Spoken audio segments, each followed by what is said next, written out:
ഒരു മാസം മുമ്പ്, ഏകദേശം ഒരു മാസം മുമ്പ് ഒരു പേഷ്യൻ്റ് വന്നിട്ടുണ്ടായിരുന്നു. അപ്പോൾ ആ പേഷ്യൻ്റ് എന്നോട് പറഞ്ഞത് ഈ ബാഡ് ബ്രത്തിൻ്റെ പ്രശ്നമുണ്ട് എന്നുള്ളതാണ്. അപ്പോൾ ഞാൻ അവരോട് ഹിസ്റ്ററി ചോദിച്ച സമയത്ത് നിങ്ങൾക്ക് എന്തൊക്കെ പ്രശ്നങ്ങളാണ് ഉള്ളത്, അല്ലെങ്കിൽ എന്തൊക്കെ വേറെ കണ്ടീഷൻസ് ആണ് ഉള്ളത് എന്ന് ചോദിച്ച സമയത്ത് അവർ പറയുണ്ടായി ദഹനത്തിൻ്റെ പ്രശ്നങ്ങൾ ഉണ്ടാവാറുണ്ട്, പക്ഷെ അത്ര കാര്യമായിട്ട് ഉണ്ടാവാറില്ല. അതേപോലെ അലർജീൻ്റെ പ്രശ്നങ്ങളും ഉണ്ട്, എന്ന് വെച്ചാൽ സൈനോസൈറ്റിസ് പോലത്തെ പ്രശ്നങ്ങളും ഉണ്ട് എന്ന് പറയാറുണ്ട്. അപ്പോൾ ഈ രണ്ട് കാര്യങ്ങളും ശരിക്കും പറഞ്ഞാൽ ഈ വയനാറ്റത്തിന് കാരണമാവാറുണ്ട്. കാരണം ഈ രണ്ടിലും ഈ പറഞ്ഞ പോലെ തന്നെ ഇപ്പോൾ കഫക്കെട്ടാണെങ്കിലും അതിൽ ഒരു ബാക്ടീരിയയുടെ പ്രസൻസ് ഉണ്ടാവുമ്പോൾ അത് ഈ ബാഡ് ബ്രത്തിന് കാരണമാവാറുണ്ട്. അതേപോലെ തന്നെ ഈ വയറിൻ്റെ പ്രശ്നമാണെന്നുണ്ടെങ്കിലും സെയിം നമ്മളെ ചീത്ത ബാക്ടീരിയ പുറപ്പെടുവിക്കുന്ന ഗ്യാസ് കാരണം ഒരു വയനാറ്റം പോലെ ഉണ്ടാവാറുണ്ട്. അപ്പം ഞാൻ ഈ പേഷ്യൻറ്റിന് വേറെ എന്തൊക്കെ സിംറ്റംസ് ആണ് ഉള്ളത് എന്ന് ചോദിച്ച സമയത്ത് അവർ പറഞ്ഞത് ഈ പറഞ്ഞ പോലെ വയറ് വീർക്കുന്ന പ്രശ്നമുണ്ട്, ചിലപ്പോൾ മേപ്പോട്ട് കയറി വരുന്ന പ്രശ്നമുണ്ട്, അതേപോലെ തൊണ്ടയിൽ ഇങ്ങനെ എപ്പോഴും എന്തോ ഇങ്ങനെ തങ്ങിയിരിക്കുന്ന പോലെ തോന്നാറുണ്ട്, അത് തുപ്പാൻ കിട്ടാറില്ല, അങ്ങനെ ഒരു പ്രശ്നം പറയുണ്ടായി. അപ്പോൾ ഞാനിതിന് മെഡിസിൻ കൊടുത്തിട്ട് 2 വീക്സ് കഴിഞ്ഞിട്ട് വരാൻ പറഞ്ഞു. എന്നിട്ട് പേഷ്യൻ്റ് വന്നപ്പോൾ എന്നോട് പറഞ്ഞത് ഈ തൊണ്ടയിലുള്ള പ്രശ്നം ഇപ്പോൾ കുഴപ്പമില്ല, അത് പോയി ഇപ്പോൾ 2 ആഴ്ചയായിട്ട് ഇല്ല എന്നുള്ളതാണ്. അപ്പോൾ ഇവർ ഇത്രയും കാലം ഇത് അലർജീൻ്റെ പ്രശ്നം കൊണ്ട് എനിക്ക് കഫക്കെട്ട് അല്ലെങ്കിൽ കഫം തങ്ങി നിൽക്കണതാണെന്ന് വിചാരിച്ച് അങ്ങനെ വിട്ടിരിക്കുന്ന ഒരു പ്രശ്നമായിരുന്നു. അപ്പോൾ ഗ്യാസിൻ്റെ പ്രശ്നം അധികമായിട്ടില്ലാത്തതുകൊണ്ട് അത് അത്ര കാര്യമായിട്ട് ശ്രദ്ധിച്ചിട്ടുണ്ടായിരുന്നില്ല. പക്ഷേ അവർക്ക് ആ സിംറ്റം വന്നത് അവർക്ക് ഈ മേപ്പോട്ട് കയറി വരുന്ന പ്രശ്നം ഉണ്ടായിരുന്നല്ലോ, അതുകൊണ്ടുള്ള ഒരിതായിരുന്നു. അപ്പോൾ പല ആൾക്കാർക്കും ഈ ഗ്യാസിൻ്റെ പ്രശ്നം അല്ലെങ്കിൽ ദഹന പ്രശ്നങ്ങൾ എന്ന് പറഞ്ഞാൽ ഈ വയറിൽ മാത്രം ഒതുങ്ങി നിൽക്കുന്നതാണ് എന്നുള്ളൊരു ചിന്തയാണുള്ളത്. ഈ കാര്യങ്ങളൊക്കെ ഇതുകൊണ്ട് വരുമോ എന്നുള്ളത് പല ആൾക്കാർക്കും അറിയില്ല. അപ്പോൾ ഇതും ഒരു ലക്ഷണമായിട്ട് നമ്മൾ കൺസിഡർ ചെയ്യേണ്ട കാര്യമാണ്. അപ്പോൾ എന്തൊക്കെ ലക്ഷണങ്ങൾ നമ്മൾ ഗ്യാസ് ഉള്ള ആൾക്കാർക്ക് അല്ലെങ്കിൽ അസിഡിറ്റി ഉള്ള ആൾക്കാർക്ക് വരാം, അവർക്കിത് എങ്ങനെ മാനേജ് ചെയ്യാം, അല്ലെങ്കിൽ നമ്മൾ എങ്ങനെ ഭക്ഷണവും അതേപോലെ മരുന്നുകൾ നമ്മൾ ഫോളോ ചെയ്യണം എന്നുള്ള കാര്യങ്ങളെക്കുറിച്ച് നമുക്ക് ഡീറ്റെയിൽ ആയിട്ട് ഈ വീഡിയോയിൽ ചർച്ച ചെയ്യാം. ഞാൻ doctor Anagha Surendran, doctor Hiba Sarovia homeopathy clinic, Perinthalmanna.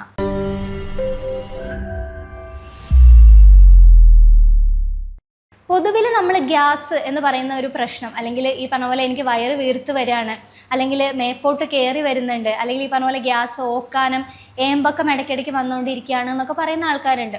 അപ്പോൾ ഈ ശരിക്കും പറഞ്ഞാൽ ഗ്യാസ് അല്ലെങ്കിൽ അസിഡിറ്റി എന്ന് പറയുന്നത് ശരിക്കും 2 ടൈപ്പാണ്. എന്ന് വെച്ചാൽ രണ്ടും വയറിനെ ബാധിക്കുന്ന അസുഖമാണെങ്കിലും അത് 2 ടൈപ്പായിട്ടാണ് വരാറുള്ളത്. ഇനി ഇത് രണ്ടും ഒരേപോലെയുള്ള ആൾക്കാരും ഉണ്ട്. ഇപ്പം ഗ്യാസ് എന്ന് പറയുമ്പോൾ പൊതുവെ നമ്മൾ പറയുന്നത് ഈ പറഞ്ഞ പോലെ ഈ വായുവിൻ്റെ പ്രശ്നം എന്ന് പറയുന്നത്, അതിലിപ്പോൾ കീഴ്വായുവിൻ്റെ പ്രശ്നം ആയിക്കോട്ടെ, ഇപ്പം മേൽപോട്ട് ഈ പറഞ്ഞ പോലെ ഏമ്പക്കം വരുന്നതായിക്കോട്ടെ, അത് മോസ്റ്റ് കോമൺ ആയിട്ട് വരുന്നത് നമ്മുടെ ഭക്ഷണം കഴിക്കുന്ന രീതികൾ കൊണ്ടാണ്. അതിൽ മെയിനായിട്ട് നമ്മൾ എപ്പോഴും പറയാറുള്ളത് ഭക്ഷണം നമ്മൾ കറക്റ്റായിട്ട് നമ്മൾ ചവച്ചരച്ച് കഴിക്കാത്തത് ഏറ്റവും വലിയൊരു പ്രശ്നമാണ്. അതിപ്പോൾ കോമൺ ആയിട്ട് എല്ലാവരും ഒരു ബിസി ലൈഫ് ആയതുകൊണ്ട് അങ്ങനെ ചെയ്യുന്നത് കോമൺ ആയിട്ട് മാറി.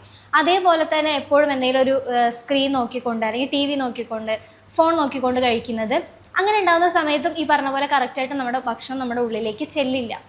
അതേപോലെ നോക്കുകയാണെന്നുണ്ടെങ്കിൽ നമ്മൾ ഭക്ഷണം കഴിക്കുമ്പോൾ അങ്ങനെ സംസാരിച്ചുകൊണ്ടിരിക്കുന്നത്, അല്ലെങ്കിൽ ഭക്ഷണം കഴിച്ചുകൊണ്ടിരിക്കുമ്പോൾ ചിരിക്കുന്ന, അല്ലെങ്കിൽ ഇതന്നെ അങ്ങനെ ഉണ്ടാകുന്ന സമയത്തൊക്കെ വായു ഉള്ളിലേക്ക് പോകുമ്പോൾ അതൊരു ഗ്യാസായിട്ട് മാറാറുണ്ട്. അപ്പം സാധാരണയായിട്ട് ആൾക്കാർ എന്താ വിചാരിക്കുക, പെട്ടെന്ന് വയറ് കൂടിപ്പോയി അല്ലെങ്കിൽ എനിക്ക് വയറ് ചാടിയതാണ് അങ്ങനെ വിചാരിക്കാറുണ്ട്. പക്ഷെ അത് അധികം കേസിലും എന്താ പറയുകയെന്ന് വെച്ചാൽ ഗ്യാസുള്ള ആൾക്കാരാണെങ്കിൽ അത് ഗ്യാസ് കൊണ്ടുള്ള വയറ് വീർക്കലാണ്. അങ്ങനെ ഉണ്ടാകുമ്പോൾ ഈ ഗ്യാസ് കളഞ്ഞാൽ തന്നെ ഈ വയറ് ഒതുങ്ങി വരികയും ചെയ്യും. ഇപ്പോൾ വയറ് ചാടിയതല്ല എന്നുള്ള കാര്യം നമുക്ക് അതുവഴി മനസ്സിലാക്കാനും പറ്റും. ഇനി അസിഡിറ്റി വരാനുള്ള കാര്യങ്ങൾ നോക്കുകയാണെന്നുണ്ടെങ്കിൽ മെയിനായിട്ട് നമ്മുടെ കഴിക്കുന്ന ഫുഡിൻ്റെ പ്രശ്നങ്ങളാണ്. അതിൽ നമ്മൾ കൂടുതൽ എണ്ണ മെഴുക്കുള്ള ഭക്ഷണങ്ങൾ കഴിക്കുന്നത്, പുറത്തുനിന്നുള്ള ഭക്ഷണങ്ങൾ കഴിക്കുന്നത്, അതേപോലെ എരിവും മസാലയും കൂടുതലായിട്ടുള്ള, ഇപ്പം നമ്മൾ പൊതുവിൽ നമ്മൾ കോമൺ ആയിട്ട് ഇപ്പോൾ ചിക്കൻ കറി ആണെങ്കിലും അല്ലെങ്കിൽ മീൻ കറി ആണെന്നുണ്ടെങ്കിലും മസാലകൾ കൂടുതലായിട്ട് വയ്ക്കുന്ന ഒരു പ്രവണതയാണ് നമ്മൾ പൊതുവിൽ ചെയ്യാറുള്ളത്. ഇതൊക്കെ ഹാംഫുൾ ആണ്, അല്ലെങ്കിൽ ഉള്ളിൽ പ്രശ്നങ്ങൾ ഉണ്ടാക്കുമെന്ന് അറിയാമെങ്കിലും പല ആൾക്കാരും ഇത്. അപ്പോൾ എന്താണെന്ന് വെച്ചാൽ ഇത് മുഴുവനായിട്ട് ഒഴിവാക്കണം എന്നല്ല, ഇതിൻ്റെ അളവ് കുറയ്ക്കുക. ചിലവർക്ക് നല്ല എരിവോടെ കഴിച്ചാൽ മാത്രമേ ഉള്ളൂ ഒരു സംതൃപ്തി ഉണ്ടാവുള്ളൂ, അങ്ങനത്തെ ആൾക്കാരൊക്കെ ഉണ്ട്. അപ്പം അങ്ങനെയുള്ള ആൾക്കാർക്ക് മിക്കവാറും ഈ പറഞ്ഞ പോലത്തെ അസിഡിറ്റീൻ്റെ പ്രശ്നങ്ങൾ വരാനുള്ള ചാൻസ് വളരെയധികം കൂടുതലാണ്. ഇനി വേറൊരു കാര്യം നോക്കുകയാണെങ്കിൽ സ്ട്രെസ്സാണ്. ഇനി നിങ്ങൾ ഭയങ്കര സ്ട്രെസ്ഡായിട്ടിരിക്കുന്ന ആളാണെന്നുണ്ടെങ്കിൽ ഈ പറഞ്ഞ പോലെ വയറിൻ്റെ കാര്യങ്ങൾ കറക്റ്റായിട്ട് കാര്യക്ഷമമായിട്ട് നടക്കില്ല. അങ്ങനെ ഉണ്ടാകുന്ന സമയത്തും ഈ അസിഡിറ്റീൻ്റെ പ്രശ്നങ്ങൾ ഉണ്ടാവുക. പിന്നെ ഒന്ന് ഉറക്കമാണ്. ഈ പറഞ്ഞ പോലെ ഉറക്കം എന്ന് പറയുന്നത് എല്ലാ കാര്യത്തിനും സ്വാധീനിക്കുന്ന ഒരു കാര്യമാണ്. ഇപ്പോൾ നമ്മൾ കറക്റ്റായിട്ട് ഉറങ്ങിയിട്ടില്ല എന്നുണ്ടെങ്കിൽ നമുക്ക് കറക്റ്റായിട്ടുള്ള ഒരു ഉന്മേഷം കിട്ടില്ല, കറക്റ്റായിട്ട് ഭക്ഷണം കഴിക്കാൻ പറ്റില്ല, അങ്ങനത്തെ പ്രശ്നങ്ങളുണ്ടാവും. ഇനി കറക്റ്റ് സമയത്ത് ഫുഡ് കഴിക്കാൻ പറ്റാത്തത്. അങ്ങനെ ഉണ്ടാകുന്ന സമയത്ത് എന്താ, നമ്മൾ ഭക്ഷണം കഴിക്കാൻ വേണ്ടിയിട്ട് നമ്മുടെ ഉള്ളിൽ ഭക്ഷണം ദഹിപ്പിക്കാൻ വേണ്ടിയിട്ടുള്ള ആസിഡുകൾ ഓൾറെഡി ഉണ്ടാക്കി വെച്ചിട്ടുണ്ടാവും. പക്ഷെ നമ്മൾ ഫുഡൊന്നും കഴിക്കുന്നില്ല.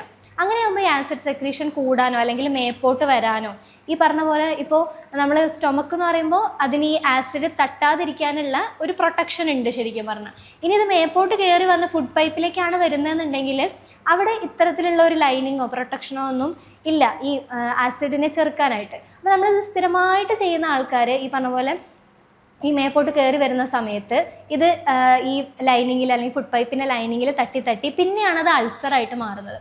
അപ്പോൾ ഇങ്ങനെയുള്ള ആൾക്കാർക്ക് സാധാരണയായിട്ട് വായിലും പുണ്ണ് കാണാറുണ്ട്. ഇപ്പോൾ അകത്ത് പുണ്ണുള്ള ആൾക്കാർക്ക് വായ്പുണ്ണും സാധാരണയായിട്ട് കാണാറുണ്ട്. പക്ഷേ മോസ്റ്റ് കോമൺ എന്ന് പറയുന്നത് ഇപ്പോൾ വൈറ്റമിൻ B12 ഡെഫിഷ്യൻസി ഉണ്ടോ നമ്മൾ ഫസ്റ്റ് നോക്കണം. അതേപോലെ ഗ്യാസ്ട്രിക് പ്രശ്നങ്ങൾ മാറ്റിയാൽ മാത്രമേ വായ്പുണ്ണിൻ്റെ പ്രശ്നങ്ങൾ മാറുള്ളൂ. അപ്പോൾ അസിഡിറ്റി ഉള്ള ആൾക്കാർക്ക് എപ്പോഴും വായ്പുണ്ണ് വരുന്നത് ഒരു സിംറ്റമാണ്. അപ്പോൾ അങ്ങനെയാണെങ്കിൽ അണ്ടർലൈയിങ് ആയിട്ടുള്ള പ്രശ്നം എന്താണെന്ന് മനസ്സിലാക്കിയിട്ട് അതിന് മെഡിസിൻ കഴിക്കുകയാണ് ചെയ്യേണ്ടത്. പിന്നെ വേറൊരു കാര്യം നോക്കുകയാണെങ്കിൽ മദ്യപാനം, പുകവലി പോലുള്ള ദുശീലങ്ങൾ തന്നെയാണ്. അതിൽ ഈ പറഞ്ഞ പോലെ ഇപ്പോൾ നിക്കോട്ടിനായാലും ഇപ്പോൾ മദ്യം കഴിക്കുമ്പോഴായാലും ഒക്കെ ഈ ദഹനരസങ്ങൾ കുറച്ചും കൂടെ എന്ന് വെച്ചാൽ എൻസൈംസിന് കുറച്ചും കൂടെ അത് ആക്ടിവേറ്റ് ചെയ്യുന്ന ഒരു ടൈപ്പ് സാധനങ്ങളാണ് നമ്മൾ കഴിക്കുന്നത്. അങ്ങനെ ഉണ്ടാകുമ്പോൾ ഈ പറഞ്ഞ പോലെ ദഹന പ്രശ്നങ്ങളും അസിഡിറ്റിയും ഇനി ഓൾറെഡി ഉള്ള മുറിവുകൾ അല്ലെങ്കിൽ പുണ്ണുകൾ കുറച്ചും കൂടെ ബ്ലീഡിങ് ആവാൻ അല്ലെങ്കിൽ ബ്ലഡ് വരുന്ന പോലെ ആവാനും ഒക്കെ കാരണമാവും. ഇനി വേറൊന്ന്, ഇത്തരം പ്രശ്നങ്ങൾ ഉണ്ടെങ്കിൽ ആൾക്കാർക്ക് ഉണ്ടാവുന്നതാണ് മലബന്ധം എന്ന് പറയുന്നത്. അതിൽ തന്നെ ഈ അസിഡിറ്റി ഉള്ള ആൾക്കാർക്ക് അല്ലെങ്കിൽ അൾസർ കൂടുതലായിട്ടുള്ള ആൾക്കാർക്ക് ഇപ്പോൾ ചെറിയ ബ്ലീഡിങ് ഒക്കെ ഉണ്ടെന്നുണ്ടെങ്കിൽ അവർക്ക് കറുത്ത കളറിലായിട്ട് ഈ മലം പോവാറുണ്ട്. അതിന് നമ്മൾ മെലീന എന്നാണ് പറയാം.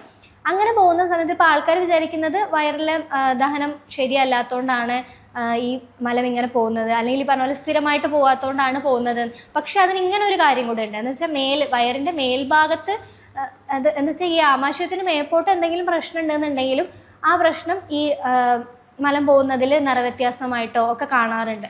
അപ്പോൾ അതും ഈ പറഞ്ഞ പോലെ തന്നെ എന്തുകൊണ്ടാണ് വരുന്നത്, ഇപ്പോൾ അതല്ലാണ്ട് തന്നെ മലബന്ധം ഉണ്ട്, 2-3 ദിവസം വയറ്റിൽ കെട്ടിക്കിടക്കുകയാണെന്നുണ്ടെങ്കിലും ആ കളർ വ്യത്യാസം വരാറുണ്ട്. എങ്കിലും എന്തുകൊണ്ടാണ് അങ്ങനെ വരുന്നത്, അല്ലെങ്കിൽ ഇപ്പോൾ മലം പോകുന്ന സമയത്ത് ബ്ലീഡിങ്ങോ അല്ലെങ്കിൽ ഈ പറഞ്ഞ പോലെ ബ്ലഡ് സ്ട്രൈക്സ് പോലെ എന്ന് വെച്ചാൽ ഇപ്പോൾ ഒരു ബ്ലഡ് വര പോലെ അങ്ങനെയൊക്കെ കാണുകയാണെന്നുണ്ടെങ്കിൽ എന്തെങ്കിലും ഉള്ളിൽ പുണ്ണ് കാര്യങ്ങളുണ്ടോ എന്നുള്ളത് മനസ്സിലാക്കിയിട്ട് അതിനനുസരിച്ചുള്ള മരുന്നുകൾ കഴിച്ചാലാണ് അതിനുള്ള സംഭവങ്ങൾ ശരിയാക്കാൻ നമുക്ക് പറ്റുള്ളൂ. ഇനി ഗ്യാസിൻ്റെ കാര്യങ്ങൾ നോക്കുകയാണെങ്കിൽ പൊതുവിൽ ചില ആൾക്കാർ പറയാറുള്ളത് അവർക്ക് ഈ ചോറൊക്കെ കഴിക്കുമ്പോഴാണ് ഈ ഗ്യാസ് വരുന്നതെന്ന് പറയാറുണ്ട്. അതിനൊരു കാര്യമുണ്ട്. എന്ന് വെച്ചാൽ നമ്മൾ പറയും കാർബോഹൈഡ്രേറ്റ് ഒരു സ്റ്റാർച്ച് അല്ലെങ്കിൽ ഒരു അന്നജത്തിൻ്റെ ഫോമാണ്, അത് മധുരമാണ് എന്നൊക്കെ നമ്മൾ പറയാറുണ്ട്. അതേപോലെ തന്നെ ഇപ്പോൾ സ്വീറ്റ്സ് അധികമായിട്ട് കഴിക്കുന്ന ആൾക്കാർക്കൊക്കെ എന്താ ഉണ്ടാവുക എന്ന് വെച്ചാൽ ഉള്ളിൽ ഈ സ്വീറ്റ്സിനും അതേപോലെ ഈ കാർബോഹൈഡ്രേറ്റിനൊക്കെ കഴിക്കാനായിട്ട് അല്ലെങ്കിൽ ഈ പറഞ്ഞ പോലെ ദഹിപ്പിക്കാനായിട്ടുള്ള ചീത്ത ബാക്ടീരിയ, നമുക്ക് വേണ്ടാത്തതല്ലാത്ത ബാക്ടീരിയകൾ ഉള്ളിലുണ്ടായിട്ടുണ്ടാവും ഇങ്ങനത്തെ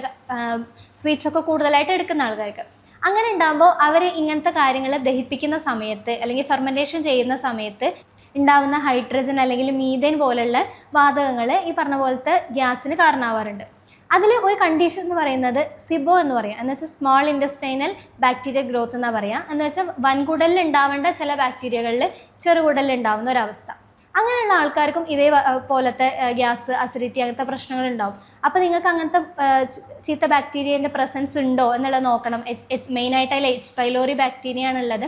അങ്ങനത്തെ ബാക്ടീരിയ ഉണ്ടോ എന്നുള്ളത് നോക്കിയിട്ട് അത് മനസ്സിലാക്കിയിട്ട് അതിനനുസരിച്ചുള്ള ട്രീറ്റ്മെൻറ്റ് എടുത്താലാണ് അങ്ങനത്തെ കാര്യങ്ങൾ നമുക്ക് ശരിയാക്കാനായിട്ട് പറ്റുള്ളൂ. ഇനി നമ്മൾ എന്തൊക്കെ ഭക്ഷണങ്ങൾ കഴിക്കാം കഴിക്കരുത് എന്നുള്ളത് നോക്കുകയാണെങ്കിൽ ഫസ്റ്റ് നമ്മൾ പറയാനുള്ളത്, കഴിക്കേണ്ട കാര്യങ്ങൾ പറയുകയാണെങ്കിൽ നമ്മൾ എപ്പോഴും പറയണ പോലെ നാരുകൾ. ഈ നാരുകൾ അടങ്ങിയിരിക്കുന്ന ഭക്ഷണങ്ങൾ കഴിക്കുന്നത് എന്തിനാന്ന് വെച്ചാൽ ഇപ്പോൾ നമ്മൾ പറഞ്ഞല്ലോ നല്ല ബാക്ടീരിയ എന്ന് പറഞ്ഞു. നല്ല ബാക്ടീരിയകൾ നമ്മുടെ കുടലിൽ വളരണം എന്നുണ്ടെങ്കിൽ അവർക്ക് അല്ലെങ്കിൽ അവർക്ക് അവിടെ സർവൈവ് ചെയ്യണം എന്നുണ്ടെങ്കിൽ ഇതേപോലത്തെ നാരുകളും അല്ലെങ്കിൽ നല്ല നല്ല ഭക്ഷണങ്ങളും കിട്ടണം. എങ്കിൽ മാത്രമേ അവർക്ക് അവിടെ ജീവിക്കാൻ പറ്റുള്ളൂ. അങ്ങനെയുള്ള ഭക്ഷണങ്ങൾ നോക്കുമ്പോൾ നമ്മൾ എപ്പോഴും പറയുന്ന ഫ്രൂട്ട്സ്, അതേപോലെ തന്നെ നമ്മൾ പയറുവർഗ്ഗങ്ങളൊക്കെ ആകുമ്പോൾ അതിൽ നല്ല നാരുണ്ടാവും. അതേപോലെ നമുക്ക് ഇപ്പോൾ ക്യാരറ്റ് അങ്ങനത്തെ ഒക്കെ എന്താ പറയുക പച്ചക്കറികൾ കഴിക്കാം. അതേപോലെ കുറച്ച് ജലാംശമുള്ള പച്ചക്കറികൾ നോക്കുകയാണെങ്കിൽ വെള്ളരിക്ക അല്ലെങ്കിൽ കക്കരിക്ക അങ്ങനത്തെ ഭക്ഷണങ്ങളൊക്കെ ഉൾപ്പെടുത്താം. പിന്നെ നമ്മൾ എപ്പോഴും പറയുന്ന പോലെ പ്രോബയോട്ടിക്സ്, അതിൽ തന്നെ ഇപ്പോൾ അസിഡിറ്റി ഉള്ള ആൾക്കാരാണെന്നുണ്ടെങ്കിൽ തൈര് എടുക്കാൻ പറയുകയാണെന്നുണ്ടെങ്കിലും അധികം പുളിപ്പില്ലാത്ത തൈര് കഴിക്കാനായിട്ട് പറയാം.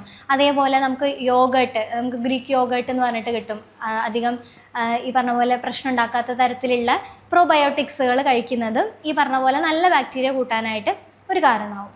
പിന്നെ നോക്കുകയാണെന്നുണ്ടെങ്കിൽ ധാന്യങ്ങൾ, നമ്മൾ ഓട്സ് അല്ലെങ്കിൽ റാഗി പോലത്തെ ധാന്യങ്ങളും അതേപോലെ പഴങ്ങൾ നോക്കുകയാണെന്നുണ്ടെങ്കിൽ നല്ല സിട്രസ് ഫ്രൂട്ടുകൾ, നമ്മൾ ഓറഞ്ച്, അതേപോലെ നല്ല പഴുത്ത ഏത്തപ്പഴം, അതേപോലെ മുട്ട ചില ആൾക്കാർക്ക് അസിഡിറ്റി ഉണ്ടാക്കാറുണ്ട്, അങ്ങനെയുള്ളവർക്ക് ഒഴിവാക്കാം. അത്തരം ഭക്ഷണങ്ങളൊക്കെ കഴിക്കുന്നത് വയറിന് ഏറ്റവും നല്ലതാണ്. നമുക്ക് കുറച്ചും കൂടെ വയറിൻ്റെ പ്രശ്നങ്ങൾ കുറയ്ക്കാനായിട്ട് സാധിക്കും. ഇനി ഒഴിവാക്കേണ്ട ഭക്ഷണങ്ങൾ നോക്കുകയാണെന്നുണ്ടെങ്കിൽ അതിൽ ഫസ്റ്റ് പറയാനുള്ളത്, ചില ആൾക്കാർക്ക് ഈ ലാക്ടോസ് ഇൻടോളറൻസ് അല്ലെങ്കിൽ ഗ്ലൂട്ടൻ ഇൻടോളറൻസ് ഒക്കെ ഉണ്ടാവാറുണ്ട്. ഇപ്പോൾ ഗോതമ്പ് ഐറ്റംസിനോടുള്ള അലർജി, അല്ലെങ്കിൽ ഗോതമ്പ് ഐറ്റംസ് ദഹിക്കാത്ത അവസ്ഥ, അല്ലെങ്കിൽ ലാക്ടോസ് ആണെന്നുണ്ടെങ്കിൽ അതിലേപോലെ പാൽ ഉൽപ്പന്നങ്ങൾ ദഹിക്കാത്ത ഒരവസ്ഥ ഉണ്ടാവുന്നുണ്ട്. അങ്ങനെ എന്തെങ്കിലും ശ്രദ്ധയിൽ പെടുകയാണെന്നുണ്ടെങ്കിൽ അത്തരം ഭക്ഷണങ്ങൾ ഒഴിവാക്കുന്നത് നല്ലതാണ്. അതേപോലെ ചില ആളുകൾക്ക് നോക്കുകയാണെങ്കിൽ മുട്ട, അല്ലെങ്കിൽ ഇപ്പോൾ നമ്മൾ ഇലക്കറികൾ കഴിക്കാൻ പറയുകയാണെന്നുണ്ടെങ്കിലും ചില ആൾക്കാർക്ക് മുരിങ്ങ, ചീര അതൊക്കെ ഈ പറഞ്ഞ പോലെ ഗ്യാസ് ഉണ്ടാക്കാറുണ്ട്. പിന്നെ കിഴങ്ങ് വർഗ്ഗങ്ങളും അതേപോലെ ചില പയറുകളൊക്കെ ചില ആൾക്കാർക്ക് ഉണ്ടാക്കാറുണ്ട്. അങ്ങനത്തെ ഭക്ഷണങ്ങൾ ഒഴിവാക്കി വെക്കുക. പിന്നെ ഈ പറഞ്ഞ പോലെ തന്നെ പുറത്തുനിന്നുള്ള നല്ല എണ്ണമെഴുക്ക്, അല്ലെങ്കിൽ ഇപ്പോൾ പറഞ്ഞ ഈ ഡാൽഡയൊക്കെ ചേർത്തിട്ടുള്ള നല്ല കൊഴുപ്പ് അടങ്ങിയിട്ടുള്ള അങ്ങനത്തെ ഭക്ഷണങ്ങളാണ് പിന്നെ ഒഴിവാക്കാനുള്ളത്. അതിൽ തന്നെ ഇപ്പം നമ്മൾ വീട്ടിൽ തന്നെ വെക്കുകയാണെന്നുണ്ടെങ്കിലും നമ്മൾ നല്ല മുളകിട്ടിട്ടും അങ്ങനെയൊക്കെ കറി വെക്കില്ലേ, അങ്ങനെയൊക്കെ കഴിക്കുന്ന സമയത്ത് ഈ പറഞ്ഞ പോലത്തെ ഈ ഒരു ട്രിഗറിങ് അവിടെ ഉണ്ടാവുകയാണ്. ഈ ആസിഡിൻ്റെ സെക്രീഷനിൽ ഒരു ട്രിഗറിങ് പോലെ ഉണ്ടായിട്ട് ഇത് കാലക്രമേണ ഇങ്ങനത്തെ പ്രശ്നങ്ങളായിട്ട് മാറുകയാണ് ചെയ്യുന്നത്. അപ്പോൾ അങ്ങനത്തെ ഭക്ഷണങ്ങൾ ഒഴിവാക്കാനായിട്ട് ശ്രദ്ധിക്കുക. ഇനി എന്തൊക്കെ കാര്യങ്ങൾ ഇത് മാനേജ് ചെയ്യാനായിട്ട് നമുക്ക് ഹോം റെമഡീസ് പോലെ ഉൾപ്പെടുത്താം എന്നുള്ളത് നോക്കുകയാണെന്നുണ്ടെങ്കിൽ, രാവിലെ എഴുന്നേറ്റ ഉടനെ ചെറു ചൂടുള്ള വെള്ളത്തിൽ ഒരു 2-3 തുള്ളി നാരങ്ങ നീര് ഒറ്റിച്ചിട്ട് അത് കുടിക്കുന്നത് നല്ലതാണ്. പക്ഷേ ഈ പുളിപ്പുകൾ അസിഡിറ്റി ഉണ്ടാക്കും എന്നുള്ള ആൾക്കാരാണെന്നുണ്ടെങ്കിൽ അത് ഒഴിവാക്കാം. അതിന് പകരമായിട്ട് ഈ പറഞ്ഞ പോലെ ചൂടുവെള്ളത്തിലേക്ക് ഇഞ്ചിനീര് ഒറ്റിച്ച് കഴിക്കുന്നത് ഏറ്റവും നല്ലതാണ്. ഇഞ്ചിനീരാകുമ്പോൾ അതിൽ ജിഞ്ചറോൾ എന്ന് പറയുന്ന ഒരു ഘടകമുണ്ട്. ഇത് നമ്മുടെ ദഹനത്തെ മെച്ചപ്പെടുത്താനും ഗ്യാസ് പുറത്തു പോകാനും ഒക്കെ സഹായിക്കും. അതേപോലെ ഒരു നുള്ള് മഞ്ഞപ്പൊടി അതിൽ ചേർക്കുന്നത് നല്ലതാണ്. അങ്ങനെയാകുമ്പോഴും ഈ കുടലിലെ വീക്കം അങ്ങനെ എന്തെങ്കിലും ഉണ്ടെന്നുണ്ടെങ്കിൽ അത് കുറയ്ക്കാനായിട്ട് മഞ്ഞപ്പൊടി സഹായിക്കും. പിന്നെ രാവിലെ നോക്കുകയാണെങ്കിൽ ഈ പറഞ്ഞ പോലെ വെറും വയറ്റിൽ നമ്മൾ പറഞ്ഞ തൈര് അല്ലെങ്കിൽ മോര് അങ്ങനത്തെ കഴിക്കുന്നതും, അതേപോലെ പഴങ്കഞ്ഞി, ഇപ്പോൾ തലേ ദിവസത്തെ പഴങ്കഞ്ഞി ആകുമ്പോൾ അതിൽ ഈ പറഞ്ഞ പോലെ ഈ ഫെർമെൻറ്റേഷൻ നടന്നിട്ട് നല്ല ബാക്ടീരിയകൾ ഉണ്ടാവും. അത് രാവിലെ ഒഴിഞ്ഞ വയറ്റിൽ തന്നെ കുടലിലെത്തുന്നത് ഈ പറഞ്ഞ പോലെ നമ്മൾ പിന്നീട് ഭക്ഷണം കഴിക്കുമ്പോൾ അത് നല്ല രീതിയിൽ ദഹിക്കാനായിട്ടും സഹായിക്കും. പിന്നെ നോക്കുകയാണെന്നുണ്ടെങ്കിൽ ഇപ്പോൾ കോമൺ ആയിട്ട് കാണുന്ന ഈ സ്ട്രെസ് എന്ന് പറയുന്ന സംഭവത്തിന് നമ്മൾ കൈപ്പിടിയിൽ നിർത്തുക എന്നുള്ളതാണ്. അതിന് വേണ്ടിയിട്ട് നമുക്ക് എന്തെങ്കിലും യോഗകൾ ചെയ്ത് നോക്കാം, അല്ലെങ്കിൽ പ്രാണായാമം പോലത്തെ എക്സസൈസുകൾ എന്തെങ്കിലുമൊക്കെ ചെയ്ത് നോക്കാം, അല്ലെങ്കിൽ യോഗ രീതികൾ ചെയ്ത് നോക്കാം. അതിൽ നോക്കുകയാണെന്നുണ്ടെങ്കിൽ നമ്മൾ ഈ പറഞ്ഞ പോലെ മെഡിറ്റേഷൻ പോലത്തെ കാര്യങ്ങൾ ചെയ്യാം.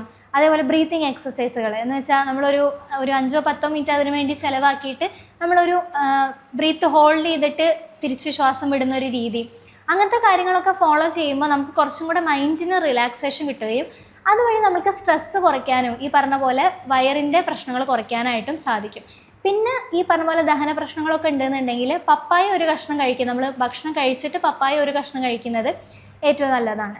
അതേപോലെ ഇനി നിങ്ങൾക്ക് എന്ത് ടൈപ്പ് അസിഡിറ്റി ആണെന്നുള്ളത് ആദ്യം മനസ്സിലാക്കേണ്ടത്. ഇപ്പോൾ നിങ്ങൾക്ക് HCl അല്ലെങ്കിൽ ആസിഡിൻ്റെ അളവ് കുറവാണോ അല്ലെങ്കിൽ ആസിഡിൻ്റെ അളവ് കൂടുതലാണോ എന്നുള്ളത് മനസ്സിലാക്കിയതിന് ശേഷം മാത്രമാണ് നിങ്ങൾ മെഡിസിൻസ് ഫോളോ ചെയ്യേണ്ടത്. അതല്ലാണ്ട് എനിക്ക് അസിഡിറ്റി ഉണ്ട് എന്ന് പറഞ്ഞിട്ട് കടയിൽ പോയി വെറുതെ മരുന്ന് വാങ്ങി കഴിക്കരുത്. അത് കോമൺ ആയിട്ട് എല്ലാവരും ചെയ്യുന്ന ഒരു പ്രശ്നമാണ്. എന്ന് വെച്ചാൽ ഇപ്പോൾ അസിഡിറ്റി ഉണ്ട് എന്ന് പറഞ്ഞ് നമ്മൾ വാങ്ങിക്കുന്ന മരുന്നുകൾ ആസിഡ് സെക്രീഷൻ കുറയ്ക്കാനോ അല്ലെങ്കിൽ ഈ പറഞ്ഞ പോലെ ആസിഡിൻ്റെ ആ ഒരു ഇത് കുറയ്ക്കാൻ വേണ്ടി സ്ട്രെങ്ത് കുറയ്ക്കാൻ വേണ്ടിയിട്ട്, വീര്യം കുറയ്ക്കാൻ വേണ്ടിയിട്ടുള്ള മരുന്നുകളാണ് തരിക. ഒരു പക്ഷേ അയാൾക്ക് ആസിഡിൻ്റെ കുറവാണ് ഉള്ളത് എന്നുണ്ടെങ്കിൽ അത് പിന്നീട് ഭാവിയിൽ കൂടുതലായിട്ടുള്ള ഗുരുതര പ്രശ്നങ്ങൾക്കാണ് കാരണമാവുക. അതേപോലെ എന്തെങ്കിലും മലത്തിൻ്റെ കളർ വ്യത്യാസമോ അല്ലെങ്കിൽ ബ്ലീഡിങ് പോലുള്ള പ്രശ്നങ്ങൾ ഉണ്ടെങ്കിൽ ഇത് പൈൽസ് ആയിരിക്കും അല്ലെങ്കിൽ ഫിഷർ ആയിരിക്കും എന്നൊക്കെ വിചാരിച്ച് വിടാതിരിക്കുക. അത് പൈൽസ് ആണോ ഫിഷർ ആണോ എന്നുള്ളത് മനസ്സിലാക്കിയതിന് ശേഷം മാത്രം മെഡിസിൻസ് കഴിക്കുക. ഇനിയിപ്പോൾ ഉള്ളിൽ എന്തെങ്കിലും ഈ പറഞ്ഞ പോലെ ബ്ലീഡിങ്ങിൻ്റെ പ്രശ്നം ഉണ്ടെങ്കിലും ഇതേപോലത്തെ ലക്ഷണങ്ങളൊക്കെ കാണാം. അപ്പോൾ അതൊക്കെ മനസ്സിലാക്കിയിട്ട് അതിന് വേണ്ട ടെസ്റ്റുകളും കാര്യങ്ങളും ചെയ്ത് ഉറപ്പുവരുത്തിയതിന് ശേഷം മാത്രം നമ്മൾ മെഡിസിൻസ് ഫോളോ ചെയ്യുക. അപ്പോൾ നിങ്ങൾ ഇത്തരം പ്രശ്നങ്ങൾ കൊണ്ട് ബുദ്ധിമുട്ടുന്നുണ്ട്, കൺസൾട്ടേഷൻ എടുക്കാൻ ആഗ്രഹിക്കുന്നുണ്ടെങ്കിൽ നമുക്കിവിടെ അതിനുള്ള മരുന്നുകൾ അവൈലബിൾ ആണ്. അപ്പോൾ നിങ്ങൾ കൺസൾട്ടേഷൻ എടുക്കാൻ ആഗ്രഹിക്കുന്നുണ്ടെങ്കിൽ താഴെ കൊടുത്തിരിക്കുന്ന നമ്പറിൽ ബന്ധപ്പെടാവുന്നതാണ്. പുതിയൊരു വീഡിയോയുമായിട്ട് വീണ്ടും വരാം.